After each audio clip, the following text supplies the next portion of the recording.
Live as we speak, going live on Facebook and YouTube. Welcome, everyone. Welcome, welcome. Welcome, Mr. Alexander Meinhard. Welcome. This week's topic, everyone, is who was Dr. Josephine Fallscheer-Zürcher? What did she do for the Baha'i faith? And this is regarding the tablets of Abdu'l-Bahá to Germany and Austria. Some new findings on Professor Forel and the Baha'i faith. And to introduce our presenter today, Mr. Alexander Meinhard, he studied mining engineering between 1976 and 1981.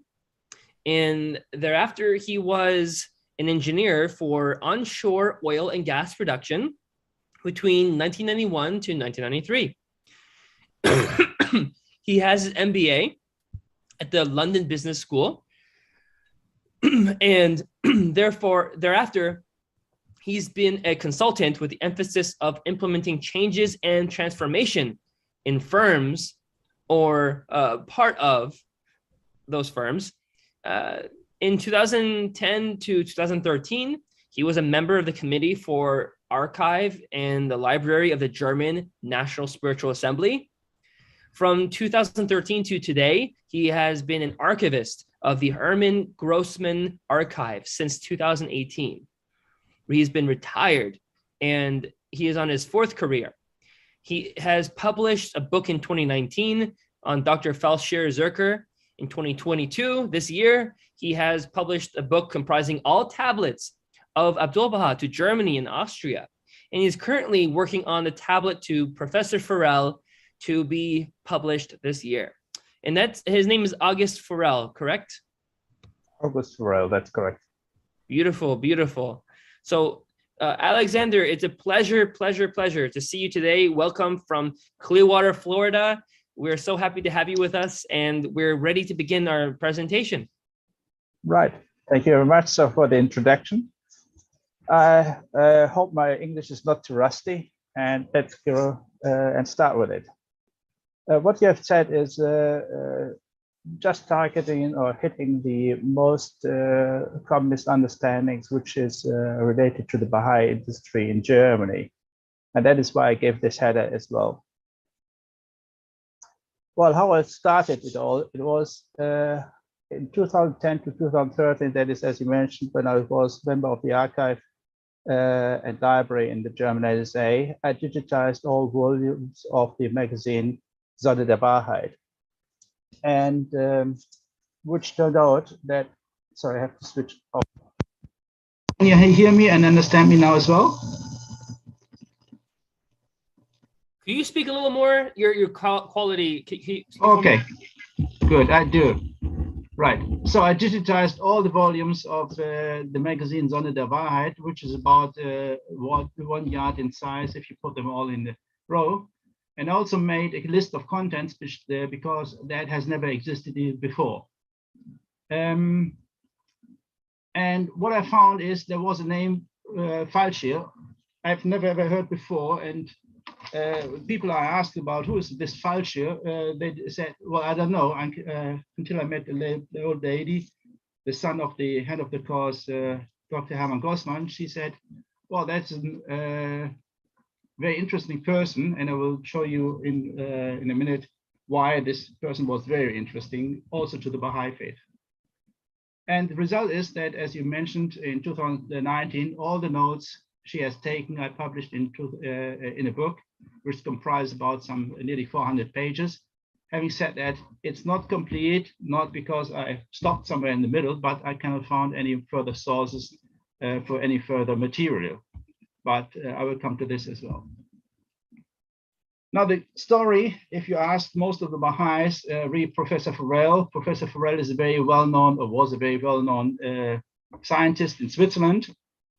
He was well-known for there are 3 areas. The one was this research on ants, and he made major breakthroughs, not because only of the ants, but also of the social networks of ants. The other one, he was the head of an institute for mental handicapped people, And of course, he was a professor of medicine at the Zurich University. In 1920, December 1920, he addressed a letter to Abdu'l-Bahá, and he had some very special questions, and I come to this later. And Abdu'l-Bahá addressed the tablet to Forel, and because of that tablet, most of the people will say, well, that is why Professor declared. The reality is not quite so. It is true that Professor Forel wrote a letter to Abdu'l-Bahá in December 20. Then in 21, he declared as a Baha'i, having said that there was no real enrollment, but he said, I'm a Baha'i. And also in 1921, very late in his life of Abdu'l-Bahá, Abdu'l-Bahá addressed a letter or a tablet to Professor Forel, which is undated, but he never ever sent it to Forel. It was only in May 22 when the tablet of Abdu'l-Bahá arrived at Forel, because Josephine found this tablet in sealed and on the desk of Abdu'l-Bahá, and he wanted to make an early translation in French into English because that was the languages Forel understood, and that is why it was such delayed. So it was not that Professor Forel declared because of the tablet, but he became a Baha'i for other reasons. I come to this back again. Now I have to make a jump to Dr. Josephine Fallscheer-Zürcher. She was born 1866 in Zurich, in Switzerland, and died in 1932. Could you please state her name again for the sake of us who didn't know how to pronounce it? Dr. Josephine Fallscheer-Zürcher. Thank you. I need to learn how to say that, but that was the person, that's who we're speaking of today, right? Yeah, all right. Well, we are talking about the whole topic, and I will guide you through. And if you've got special questions, if I can answer them, I'm happy to do so. This is the lady in her young age. And now this is a CV in a very shortcut. That is when she was back into Germany. But let's start with the beginning. In 1885 to 1890, she was the very first female person studying medicine and to be allowed to make a doctorate or a PhD in Switzerland under Professor Forel. So she was the very first lady in Switzerland to have a doctor as a title. There was a complete revolution and innovation never happened before. 1899, she married Mr. Heinrich Fallscheer, and because of that, the two decided to emigrate to the Middle East, to Syria, in quotation, because Syria was not only Syria as today, but it also Israel was part of Syria, allocated to it. And in 1906 to 1912, she was the medical director for the female relatives of Abdu'l-Bahá's family. From 1912 to 1917, she was in other areas of the Middle East and worked and practiced as a medical director, but for the because of World War I, her husband had to leave Syria. He was the person non grata, and so they decided to come back to Germany. And actually, after a short while, they lived in the house of Consul Schwarz and his wife Alice Schwarz. These were the two most famous persons in Germany at that time. Well, if you ask the people. Having said that, after that, in 1922, 1930, I returned to Israel, but Dr. Josephine Fallscheer became very ill and she had to leave Syria, returning to Germany, again living in the house of Consul Albert Schwarz and Alice Schwarz. They had a flat on their own, and she passed away in 1932 in Stuttgart. I have to come back here. As you see, in 1906, she was also already the medical director of the female relatives of Abdu'l-Bahá, but it was not prior 1910 when Stefan Ethel Stevens, later she became Lady Drower, came to from UK to Haifa to meet Abdu'l-Bahá for some 3-4 months because she wanted to publish a book. It happened then that Mrs. Stephens and Josephine Fallscheer obviously became some sort related or friends, I don't know. But what had happened, they both took notes of Abdu'l-Bahá's talks he gave to people addressing him, visiting him being Baha'is or not Baha'is, in small or major groups or even individuals. And they compared the notes in the evening and translated them into English, and they kept these notes. Having said that, all notes from Mr. Stevens have been lost. There's nothing I could find. So the only thing remaining is from Josephine Fallscheer-Zürcher, and that is the valuable part. From her own notes, I found in the heritage in Zurich, she said in a typewritten letter that she has been authorized by Abdu'l-Bahá to actually publish these notes. And she had the hope in that time that someday an American Baha'i will do this for someone, but that didn't happen. So parts of it, if you look at it and if you do some research, you find in Sonne der Wahrheit, this German magazine, published in 1921 and the series in 1930 and 1934. Then I found 2 manuscripts typewritten. They deviate amongst each other. Also, they deviate from Sonne der Wahrheit sometimes, some are overlapping. And also find original handwritings of her in the archive of the German NSA. Still, whatever I found, it's a major sum of notes and texts. Big parts have been lost that I can't identify because, for example, calls of Abdu'l-Bahá start with the number 63. So you have to ask yourself, what happens to number 1 from number 1 to 61, 2, you know. The result from my point was I found it so great, these notes, and they were so enriching these books, these notes, that I decided to publish it. Unfortunately, it's only in German yet. I have to do it in translation into English sometime in due course. Then last 2 years, I was working on the tablets of Abdu'l-Bahá to Germany. And it was completely a different topic to me until I realized that there are 3 letters where Abdu'l-Bahá urges the German Baha'is actually do translate these notes of Josephine Fallscheer and spread them amongst the friends. And he repeated it 3 times in the tablets in tablets to the German friends, and urged them, really urged them. It's not a request, it's really urging them. And the more time passes on, the heavier he really demands it. Well, the result was that there was a one-off part split into parts in 1921, and only then in 1930 to 1934, there were 24 follow-ups. These were comprised about 35 to 40% of the complete text available now in the book. So the authorization, what I took from here, is not only by the own information from Dr. Josephine Fallscheer, but also here from Abdu'l-Bahá directly. Now there's a 3rd person coming into place, that is Wilhelm Herrigel, living from 1865 to 1932. He lived in Stuttgart all his life long, but and he was a Baha'i from 1905, 1906. He was one of the very first Baha'is in Germany, actually, till 1927. Not because he died, but he unenrolled himself from the Baha'i faith. Now, having said that, he was a very well-respected Baha'i teacher, and in the early days of the Baha'i faith. And his major achievements was he did a lot of translations from English into German of the early publications. Like, for example, Hidden Words, or for example, tablets revealed after the Kitab Yaktas, the former edition.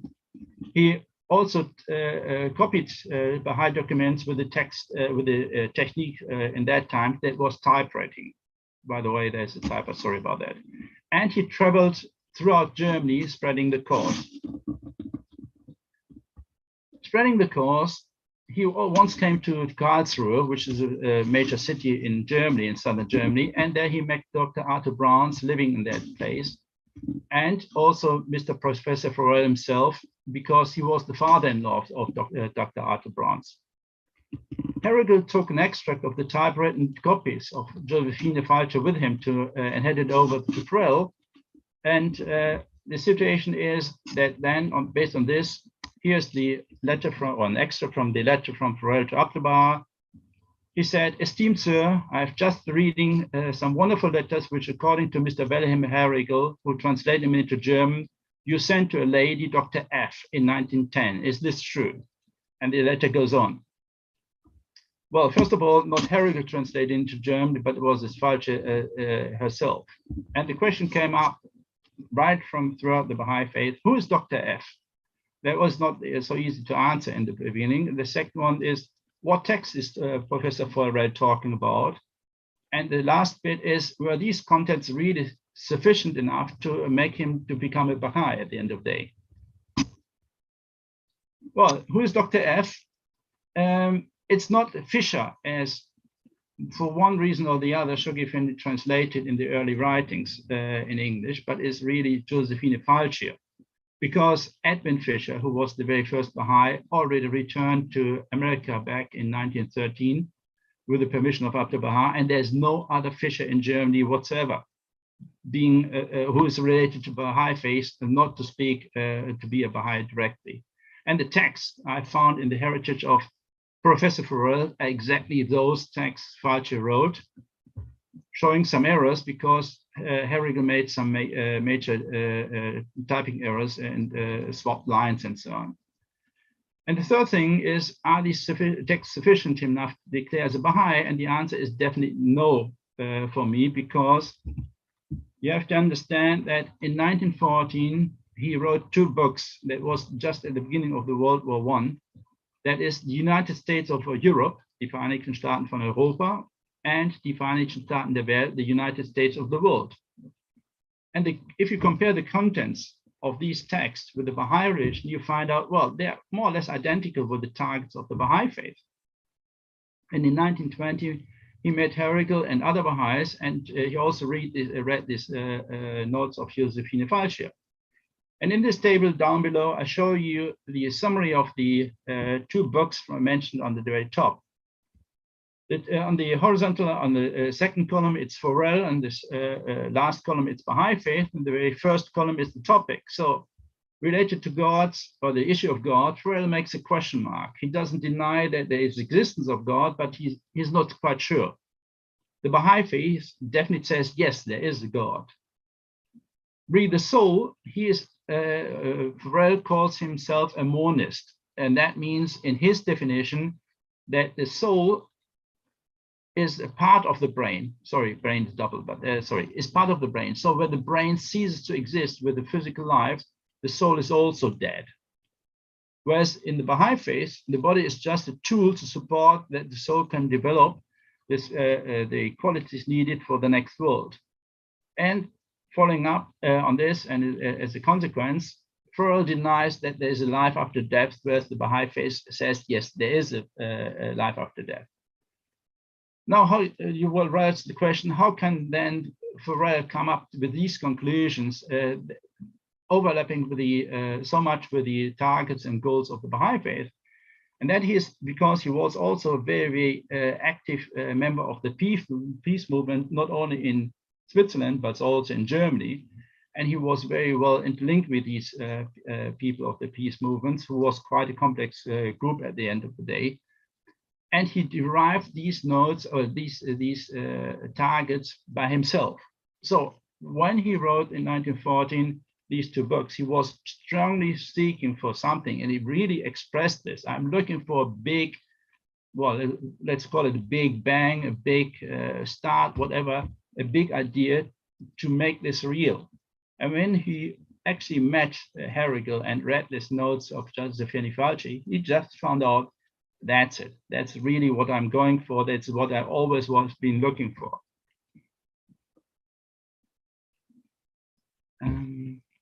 So that is, in a nutshell, the situation of what had happened in between, let's say, 1905 or 1906, starting from Haifa to actually 1922, when Forel received his tablet, and he was really happy to find out that his ideas and his longings were pleased to be fulfilled.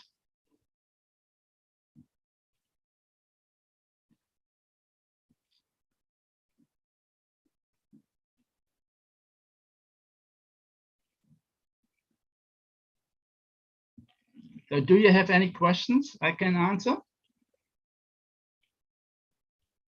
So there's one question that I have for you, and this question is about the availability of materials of Abdu'l-Bahá's visit.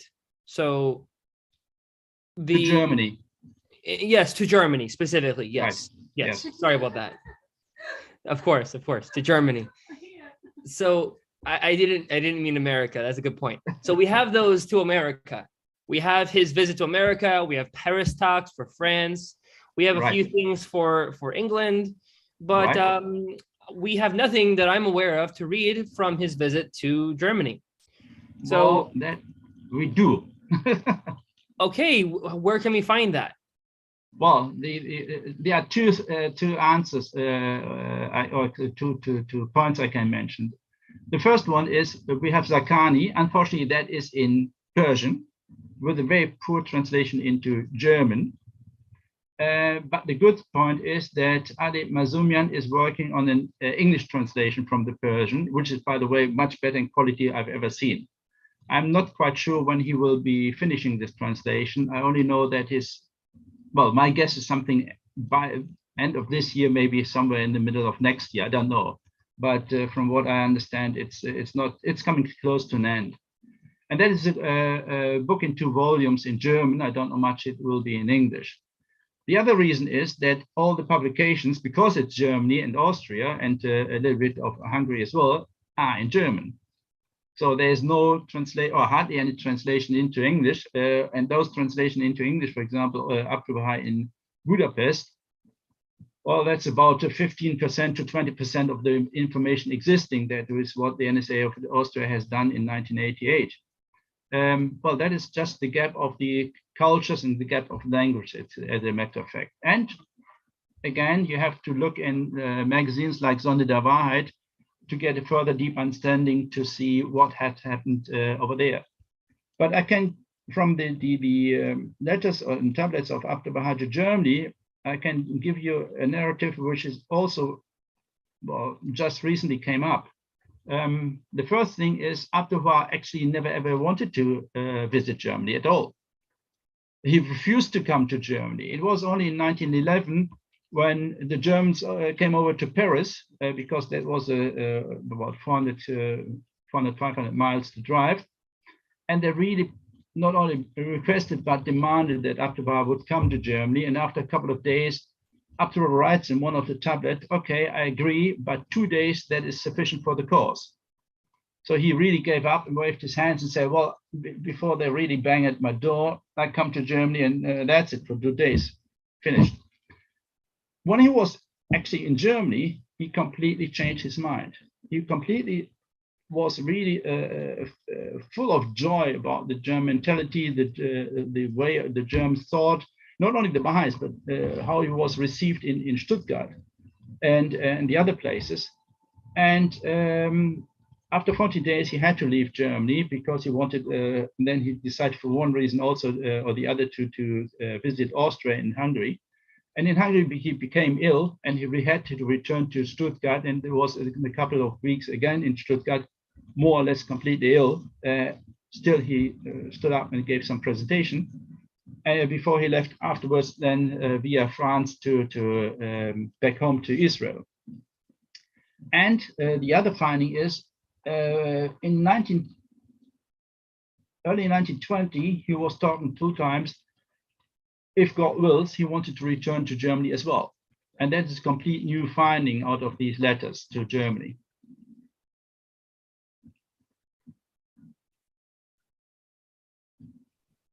That's a very, very amazing story. So Abdu'l-Bahá ended up going to Germany for only 2 days and stayed there a long time. Yeah, that's it amazing. was the longest period of a place where he stayed ever, except for example, especially for Haifa and Akka and Ramle. But from the period of traveling outside that area, it was the longest time he ever stayed in one city. That's amazing. Very. Thank you for sharing that. There is a question we have, and Peter has requested that he ask the question next. Peter Terry, could you please unmute yourself?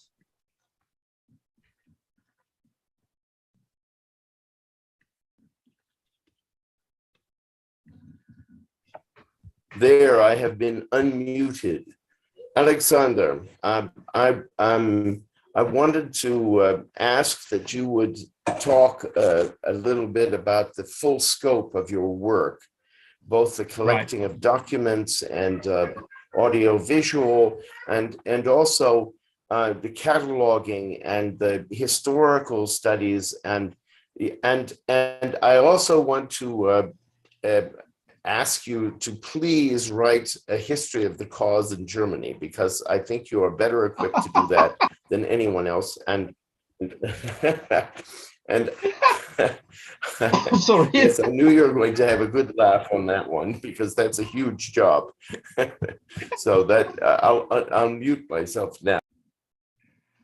Peter, I understand where you're coming from. So how many hours do we have?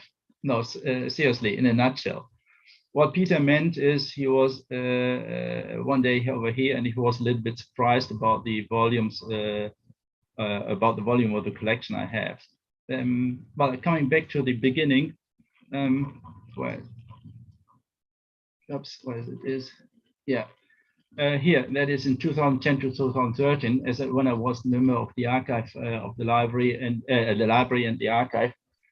I restructured a complete library for the NSA, and later on, the last year, I was also head of the archive because the former predecessor had to leave because of sickness and illness, unfortunately. In 2013, I withdrew from that job, and having said that, there was this Prof. Grossman just sitting always next to me. She was sitting on laptop. She had always some boxes around here and working on Excel sheet. I have no real understanding at that time what it meant and what she actually did. Only I heard and knew that she was working on the Hermann Grossman archive. When I retired from this committee, she really hijacked me and said, well, you do the same for the Hermann Grossman archive, which is turned out to be a treasure I've never ever seen before. With the experience of the 3 years of library and archiving for the NSA, I started to do that for the Hermann Grossman archive, which is about 150 archive boxes, or let's say about 300 folders. Not only folders, but half of it are books, the rest are folders. At the same time, I've started to build up and pile up my own collection, which was not too complex, because I offered people when they had to downsize that I take over their books and their magazines and photos and whatever there is, as long as they have the story, it's something related to Baha'i. And today's result is I inherited the house of my parents, and the 3 rooms are completely full with nothing else but Baha'i material. Only once in a copy, because there's no place to have a further copy. Peter, sorry about that. I had to drop off the second edition always. And in parallel, I have digitized and still do that, everything which is more or less available from the Baha'i writings in Germany. And with the 17 shelves and about 150 layers, 150 yards of books and magazines and so on, it's probably one of the largest collections, at least in Germany, or maybe also in Europe, and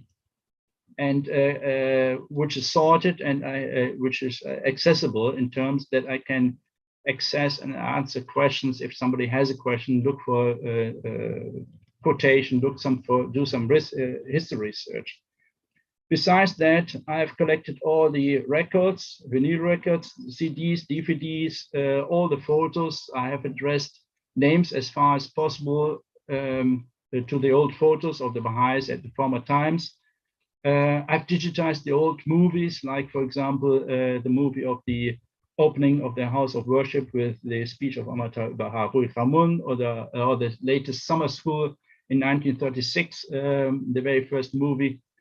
Also, the record of Abdu'l-Bahá, these sort of things, which I do regularly on a regular basis.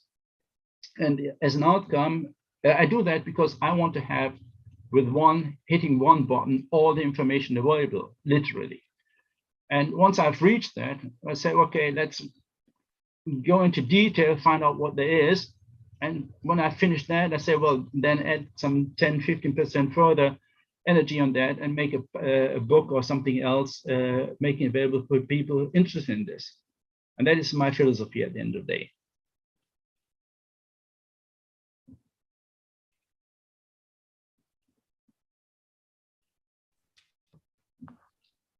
That's amazing.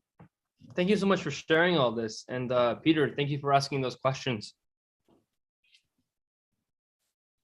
So, I mean, for example, I could also talk on a very strange person, Victoria von Sigsfeld. She was a really unique character, but that's a separate story. You should split that off. Who? Victoria who? Victoria Bach von Sigsfeld. She's a very interesting character, I tell you. And she was anything but humble. To give you a highlight, the one she addressed Abdu'l-Bahá, saying if he's head of the Baha'i world, as such, she could be the head of Germany. And for one reason or the other, Abdu'l-Bahá was not really interested in. And what happened? Well, that's a story on its own. But to be fair enough, she was the only person in the world ever who could make it happen that Adalbert Mühlschlegel enrolled as a Baha'i. And later he became Hunter of course. If she would not have existed, Adalbert Mühlschlegel never ever would have been a Baha'i. Really? So it's really a lot of shadow and a lot of sun with that lady. Interesting. And we're talking at this point towards the pre-World War II or pre-World War I? Well, depending on what story we're talking. Here we're talking after World War I in the area of 1920 to 1918 to 1920, where Adalbert Mühlschlegel enrolled as a Baha'i. Enrolled, he said he is a Baha'i because there was no declaration card, there was no official Roman at that time, and everything was really under construction and it built up. And Victoria died in 1928. So that is the period of time we're looking at that time. But the whole story, and that is one fascinating thing for me, is normally the Baha'is in Germany would say, well, history is gone. Forget about it. You know, we're living today and we are facing the problems on the issues of today. Well, first of all, the issues of today are not so much different from the issues in 1914 or 1929 or even 1940. You know, stories seems to repeat one way or the other, not exactly copying, but sometimes some aspects are the same. And the other thing is I always put into the ring to consider is the earliest Baha'i, they have not been stupid. They were really longing for the truth. They really did put a lot of energy in research, into finding out what is the situation, and really to do the transition from their origins, where they're coming from Christianity into the Baha'i faith. And if you look at people like Hermann Grossmann or Adalbert Mühlschlegel or even Herrigel or Alice Schwarz, I'm really admiring these people that they were so energetic, so willed to really support the faith at that time, when you hardly had any publications, no internet, hardly any people to talk to.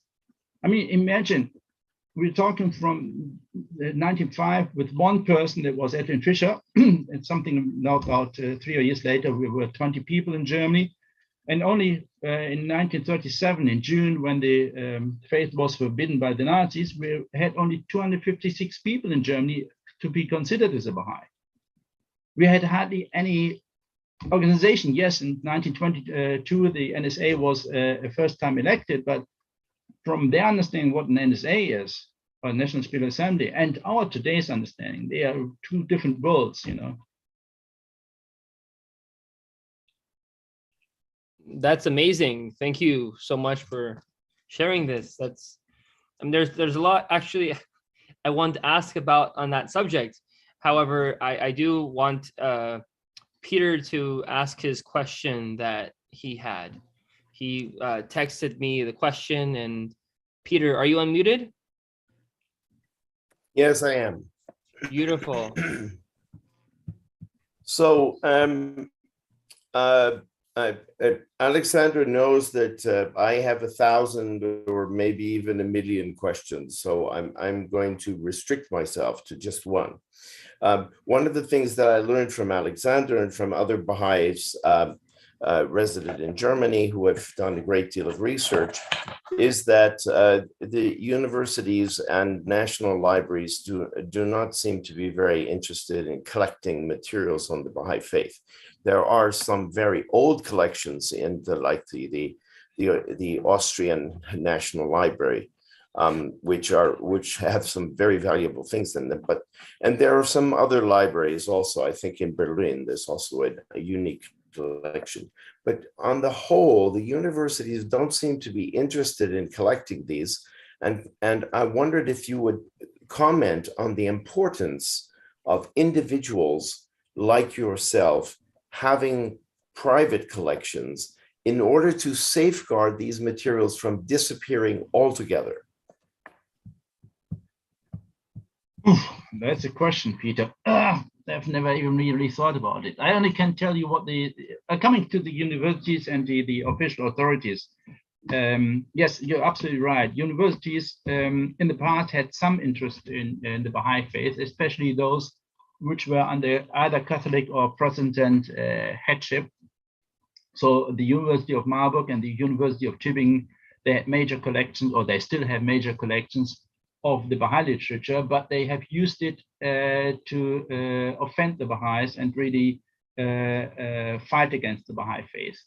That has completely ceased since 2013, when we had been awarded the so-called Körperschaft des öffentlichen Rechts. Well, in a nutshell, that is, we are awarded to become a state in the state, with own rights, with own obligations, with own fees, with own taxes, with own legislation, so on. Then we were considered to be equal amongst them, and this fighting has stopped. And today I would say there's very good cooperation unto really friendship amongst the religions in Germany, and you have some outstanding examples on that. Practical and proven examples on daily level. Besides the universities, you have also public authorities, like, for example, the Geheimes Staatsarchiv Preußen, which is the General Archive of Prussia. But they have been interested for that period of time when they were in charge of the collecting material. So that special institution only till 1874, which was followed up by the Department of Foreign Affairs, which collects also material from then till today. But they're not really interested in the Baha'i faith as such. They're only interested in the Babi or Baha'i faith when it comes to political interventions. For example, when the ambassadors of Prussia were sent to Tehran or Baghdad, and these people reported because nothing of real interest for them was there, when there was happening something because of the persecution of the Babis or the Baha'is, or because of the Shah and so on. And there was some 20 letters written from these ambassadors to Dresden, and I've collected these as well. So the interest into these institutions is merely marginal, or has been marginal, and is now more or less to zero. Besides that, there's one thing which is parallel, or the equivalent to you is in America is the Library of Congress, which is here the Deutsche Nationalbibliothek, the German National Library. Here you find any books published since, I don't know exactly, 1940 or something like that, because there's a law. Whenever you publish a book, you have to put 2 editions into this library free of charge of them. And there you find all the Baha'i literatures. Having said that, not really, because the German Baha'i Publishing Trust sometimes forgets to do this. But that is only part of the story, because, Peter, what you really mean is something different. To have a book or to own a book is one thing, but you have also to understand what is the content of the book. You can't read all the books, but what is the content of the book, and to make it available to those who have an interest. And that is done by more or less no person. Those persons I have met here in Germany, they have either special interest, be it, for example, the regional wise, like, for example, in Esslingen, because the lady is from Esslingen and she's still living in Esslingen. Her father was in Esslingen, and is where one of the major hubs of the former Baha'is. So she's got everything about Esslingen. or you find reports about Munich in the late 50s, but there's hardly nothing or hardly anything, let's say, covering all Germany and all the times of that period. So I'm afraid I'm probably the exotic exception in this case.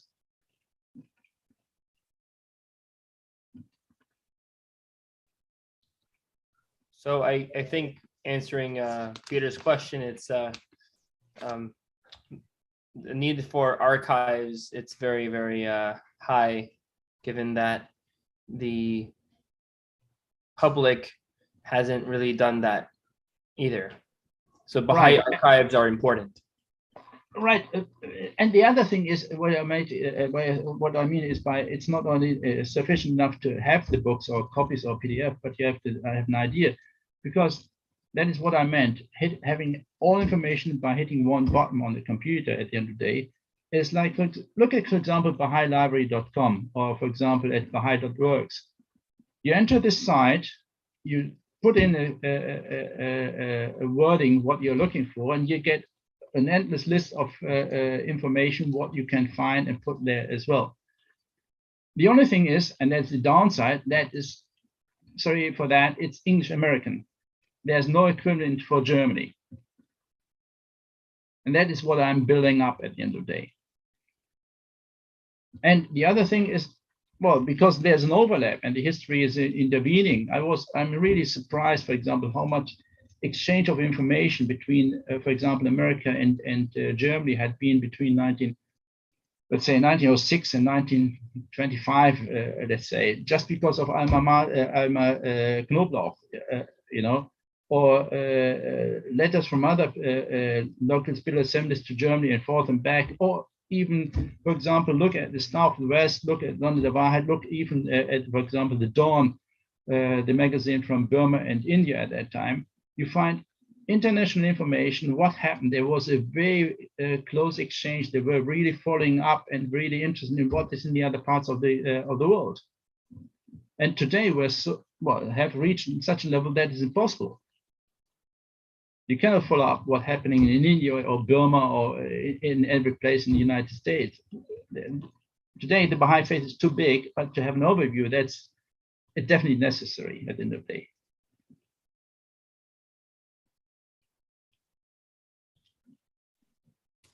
Thank you so much for sharing that.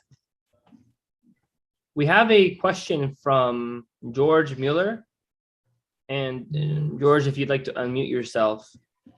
He wrote, what did Mrs. Fallscheer for the Baha'i faith? I'm sorry, what is your question? All right, understand. Is that the question, what she did for the Baha'i faith? Possibly. Okay, well, I can understand where this question comes from. The situation is Josephine Fallscheer has never ever become a Baha'i.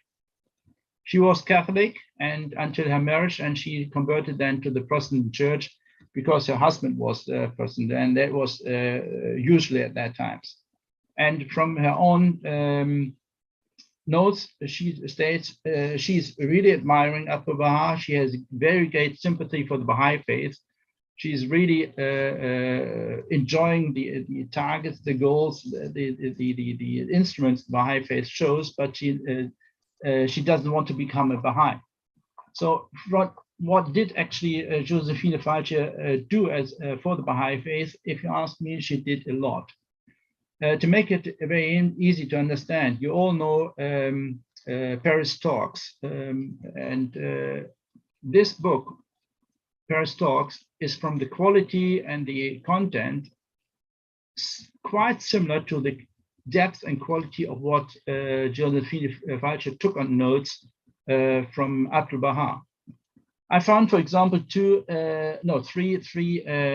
times in the thing which I've never even heard of before, and even the Persians are quite surprised, that Abdu'l-Bahá, for example, drew some made some drawings in the sand with a stick to support what he actually meant when he was talking about. And she copied these drawings. So it's the very first time that I saw this kind of tool Abdu'l-Bahá was using.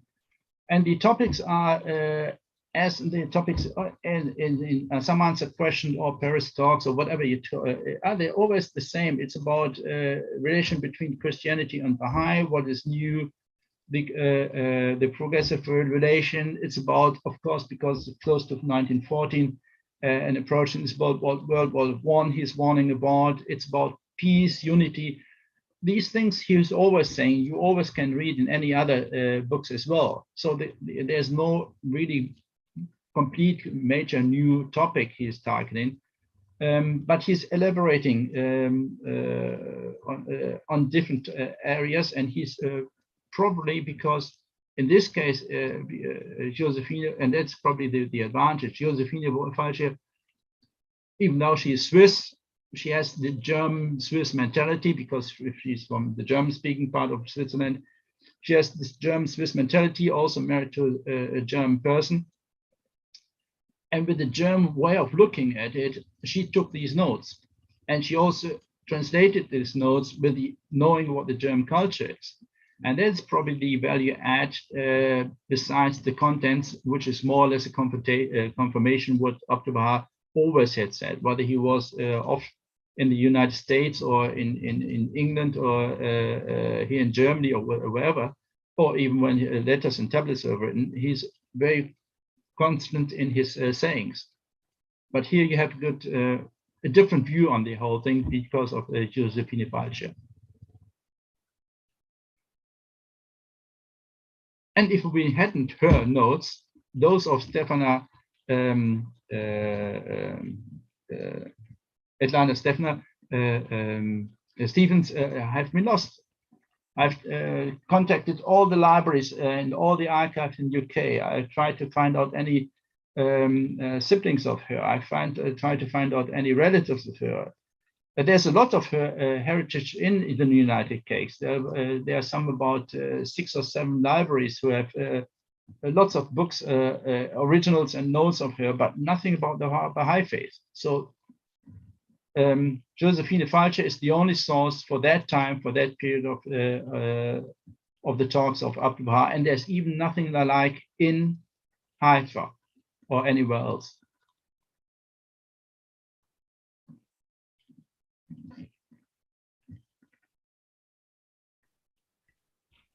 Thank you for sharing that. So if no one has a question where they've raised their hand here, and Peter, you asked all your questions? Or do you have more to ask? Oh, I owe Peter still an answer for one part, which I didn't answer. That's writing the history of the German Baha'i faith. To give you an idea, that is what would be similar to write the history of the Baha'i faith in America. How many decades do you have to invest? It's necessary. I fully agree with Peter. The people who can do that, they are ceasing to exist. Those I can talk and exchange with. They're all over 75 and beyond. So there's not very much time to explore. Then they all say, Alexander, you know more than we ever had. We are learning from you rather than the other way around. So it's a tricky situation. Well, you know what pushed Rob Stockman to write the 2 volumes of his history of the Baha'i faith in the United States was that he was doing a doctorate at Harvard, and he had access to a lot of material, and he had time, and he wanted to write a dissertation on the faith, and I suppose if we encourage him further, Rob will complete his history of the American Baha'is. And if not, well, then somebody else will. But it really lies on your shoulders because there's nobody else who knows what you know. And that's really the truth of the matter. And so I'm very encouraged to hear that you've already published 2 books and you're working on the 3rd book. This is terrific. And I wanted to ask if you would give the publication details of your books, because I'm sure that there are members here who are interested, and who would like to read them in German or who have a friend who can read them for them and tell them about the contents? Right. Well, you're hitting a tough area. Well, the very first book, it's very straightforward. Just enter into Google Alexander Meinhardt and Abdu'l-Bahá or Haifa, and you find immediately via Amazon or whatever this book by BOD, and you can order it. That's very straightforward. The third book, to jump the second, I come back to that, will be hopefully the same. Once it's published, you can order it from any bookshop or via any internet site, because it's an ISBN number and you can see that. Again, there's no so much books I've published before, actually 2 already, and that's the only one, and the third is under construction. The second book with the tablets to Abdu'l-Bahá, that's a tricky one. I have to elaborate on that. The Universal House of Justice, when I addressed it, because I wanted to have a copy of the all Persian letters and tablets of Abdu'l-Bahá to Germany, they kindly sent me a letter with the 3 pieces of information as an answer to my letter. The very first one was, there's no capacity to really find out all the Persian letters from Abdu'l-Bahá to Germany. So sorry for that. The second one is the letters from the German Baha'is to Abdu'l-Bahá. I requested, that's a private issue. Okay, fair enough. And without asking, they said, well, whatever has been published, I'm allowed to publish as well. And I took that as a part of information. I didn't think about any of that further. And when I asked the NSA in Germany to access the archive in Germany, have a look there as well, there was a complete surprise to me when the NSA responded, why do you want to do that? Because the Universal House of Justice has forbidden you to publish these letters. I was really surprised. To make a long story short, there was a very extensive exchange of ideas, pros and cons, whatever publication means at the end of the day. And the agreement was that I was allowed to print 35 copies of this book as a one-off. So I'm afraid, even if you want to have a copy of that book, I'm not able to deliver that because I'm sold out with the 35. That was the maximum the NSA in Germany agreed to. And the other downside is it was forbidden to make a second edition. It was considered as a private publication. Completely surprised to me. I only can say I take this information and I have no reason why that is. That wasn't given to me. Interesting enough, a PDF with the how do you call it, with the watermark, I'm allowed to share. So, like for example, some people here in Germany, for example, one group writing a narrative about the German Baha'i faith, they got, with the permission of the NSA, such a watermarked copy. But at the end of the day, with the watermark, it's not very nice. It's not the same as a piece of paper, I understand, but that's the situation. And my aim is to make as many things as possible public. Nevertheless, whenever you want to have looking for a piece of information or some parts of it, I'm happy to share this with you. Peter, one thing with the Baha'i history, what I want to do, and that's definitely a very sincere ambition I have. I want to publish a book with all the Baha'is from the very first beginning to 1937 in June. That will comprise some 750 names, because this information is definitely lost if I'm not any longer there. The rest can be done by other people.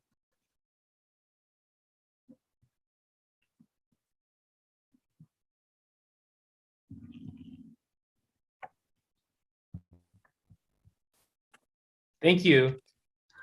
So we have our George. Okay, good. You're unmuted. Please ask your question. Oh, I want to give a comment. Do you see the picture I hold?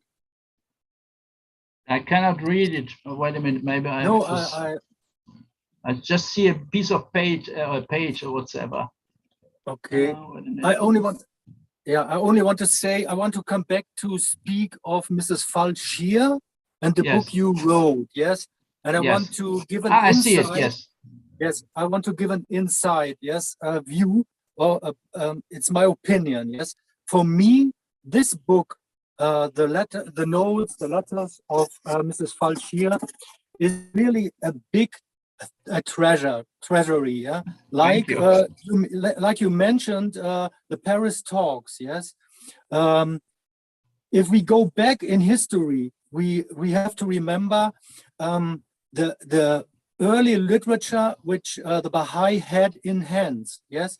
And I became Baha'i in 1999, and I have to go back to history to learn German Baha'i history, and I got the first material of Baha'i books like Paris Talks, and it really take a long time where I found Mrs. Fallscheer the first time I hear her name. Yes, wasn't she the person who gave us the beautiful report of the ascension of Abdu'l-Bahá? For she lived in these days in the household of the Holy Family. I knew we had this beautiful report, and this is published in Baha'i World in one of the volumes. Yes. And but it's not Mrs. Fallscheer. She was at that time in Germany. She was that time in Germany. At that time, she arrived in Germany in 1917, and she only returned back to Israel in to Syria in 1922. Oh, maybe so. It was Mrs. Lady Bloomfield. Ah, Lady Bloomfield. Yes, this is a mistake from myself. Okay, okay. But I want to say, if I go back in history, and I found lately, because of David Haslip's work, Baha'i Works, all those materials, Sonne der Wahrheit, the original newspapers of the old days, I was able to read all the materials which are given in these days to the first Baha'i community, to the first Baha'is. They had the same material, yes, and you are able to read as a German the same material as the first Baha'is in these days. And for me, it's like it was like a revelation, really like a revelation. I read some writings translated by Mr. Herrigel or some other person, and I said to myself, it's unbelievable what I read here now. They're so full of value, like comparable Paris talks, but nobody knows. Yes, and I want to say it's really a of great value for everybody, for also the American Baha'is and the other all Baha'i world, to get to know this. Yes, and this is a great contribution. This book is a really great contribution to fill a gap in our Baha'i history. Yes. Yeah, you're absolutely right. The numbers of publications of that time are very rare and very few. And if you look at whatever happened to the publications in German for the German Baha'is or those interested in close to the friends, I'm really admiring these people. I mean, if you come, think of this today, you ask somebody, or somebody asks you, well, this is a great idea. Can I read something in the internet? Well, there was no internet. Well, do you have a book? No, sorry, we haven't printed anything yet. Can I talk to anybody else? Well, there are only 2 or 3, but they are new. They have not even understood what the Baha'i faith is. That was the situation in the early days here in Germany. You know, I really admire these people that they're really fond of the Baha'is and put all their energy and even money into it. You know, it's really a miracle.